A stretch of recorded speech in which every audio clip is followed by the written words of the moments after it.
ક્યારે એવું વિચાર્યું છે કે શું કરું જ્યારે ઘરની 4 દિવાલો જ સુરક્ષિત ના લાગે? વેલ, આજે આપણે બસ એ જ વાત કરવાના છીએ.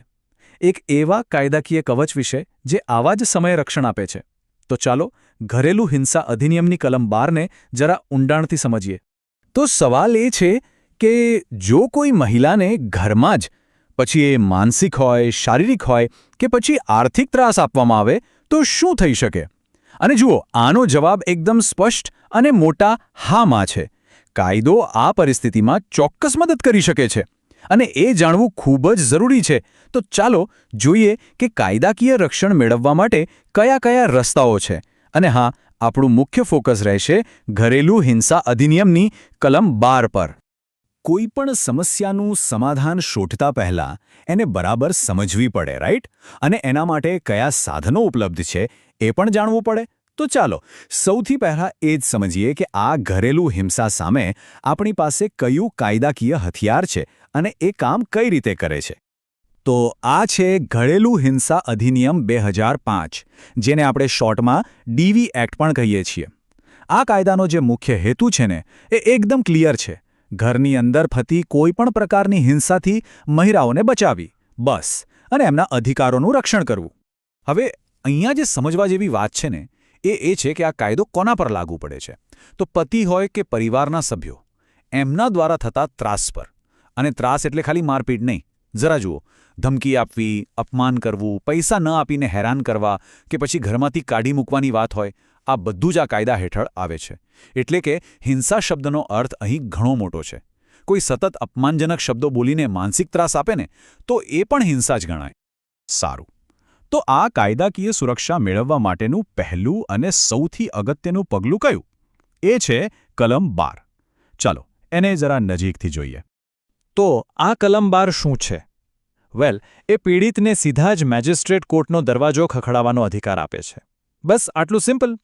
આ અરજી કરીને પોતાની અને પોતાના બાળકોની સુરક્ષા માટે કોર્ટ પાસે અલગ અલગ રક્ષણાત્મક આદેશો માંગી શકાય છે.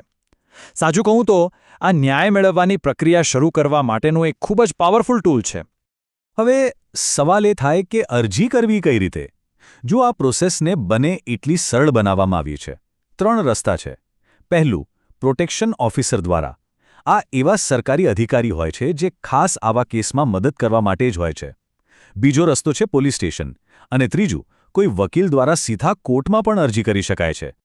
ઓકે, તો અરજી તો કરી દીધી, પણ એનાથી મળશે શું? કયા અધિકારો સુરક્ષિત થશે? ચાલો હવે આ આખી ચર્ચાના સૌથી મહત્વના ભાગ પર આવીએ અને જોઈએ કે કયા કયા કાનૂની અધિકારો મળી શકે છે. આ કાયદાની ખરી તાકાત અહીં દેખાય છે. કોર્ટ કલમ 12 હેઠળ અલગ અલગ પ્રકારના ઓર્ડર આપી શકે છે. જેમ કે પ્રોટેક્શન ઓર્ડર, જેનો સીધો મતલબ છે કે આરોપી હવે કોઈ પણ પ્રકારની હિંસા નહીં કરી શકે. પછી છે રહેઠાણ ઓર્ડર, જે સહિયારા ઘરમાં રહેવાનો અધિકાર સુરક્ષિત કરે છે. ભરણપોષણ ઓર્ડર, એટલે કે આર્થિક સપોર્ટ માટે. વળતર ઓર્ડર, એટલે કે જે પણ શારીરિક કે માનસિક નુકસાન થયું હોય એના માટે. અને હા, બાળકોની કસ્ટડી માટે પણ ઓર્ડર મળી શકે છે. હવે ઘણા લોકોને એવો ડર હોય છે કે કોર્ટ કચેરીની પ્રક્રિયા તો બહુ લાંબી ચાલે, બહુ જટિલ હોય. પણ આ કાયદામાં ખાસ એ વાત પર ભાર મૂકવામાં આવ્યો છે કે આખી પ્રોસેસ ઝડપી બને. ચાલો એની ટાઈમલાઈન જોઈએ. જરા વિચારો, અરજી દાખલ થઈ અને માત્ર 3 દિવસની અંદર કોર્ટ કેસની સુનાવણી કરે છે. અને એટલું જ નહીં, ટાર્ગેટ એવો છે કે 60 દિવસની અંદર, એટલે કે લગભગ 2 મહિનામાં કેસ પૂરો થઈ જાય. આ સ્પીડ જ બતાવે છે કે કાયદાનો હેતુ પીડિતને બને એટલી જલ્દી રાહત આપવાનો છે. હવે એક બહુ જ અગત્યનો સવાલ, અને એ છે કે આ કાયદો કોને લાગુ પડે છે? શું આનો લાભ ફક્ત પરણેલી સ્ત્રીઓ જ લઈ શકે? ચાલો આ એક મોટી ગેરસમજ છે, એને દૂર કરીએ. અને આ જ વાત આ કાયદાને ખૂબ જ પ્રોગ્રેસિવ બનાવે છે. જુઓ, આ કાયદો પત્નીને તો રક્ષણ આપે જ છે, પણ સાથે સાથે લિવ ઇન પાર્ટનરને પણ એટલું જ રક્ષણ આપે છે. મતલબ કાયદાની નજરમાં સંબંધનું નામ શું છે એના કરતાં વધારે મહત્વનું એ છે કે હિંસા સામે રક્ષણ મળવું જોઈએ. તો આખી વાતનો સાર બસ આ એક વાક્યમાં છે. કલમ 12 હેઠળ કોર્ટમાં અરજી કરીને પોતાના અધિકારો મેળવી શકાય છે. જુઓ, કલમ 12 એ ખાલી કાયદાની એક જોગવાઈ નથી. એ ઘરેલું હિંસાનો સામનો કરનાર વ્યક્તિ માટે ન્યાય અને સુરક્ષા મેળવવાનો એક મજબૂત રસ્તો છે. અને એ યાદ રાખવું બહુ જરૂરી છે કે પોતાના કાયદાકીય અધિકારો વિશે જાણવું અને સમય આવે ત્યારે એનો ઉપયોગ કરવો એ જ સશક્તિકરણ તરફનું પહેલું પગલું છે. એ જાણવું જરૂરી છે કે મદદ હંમેશા ઉપલબ્ધ છે અને કલમ 12 એ ન્યાયનો દરવાજો ખોલવાની ચાવી છે.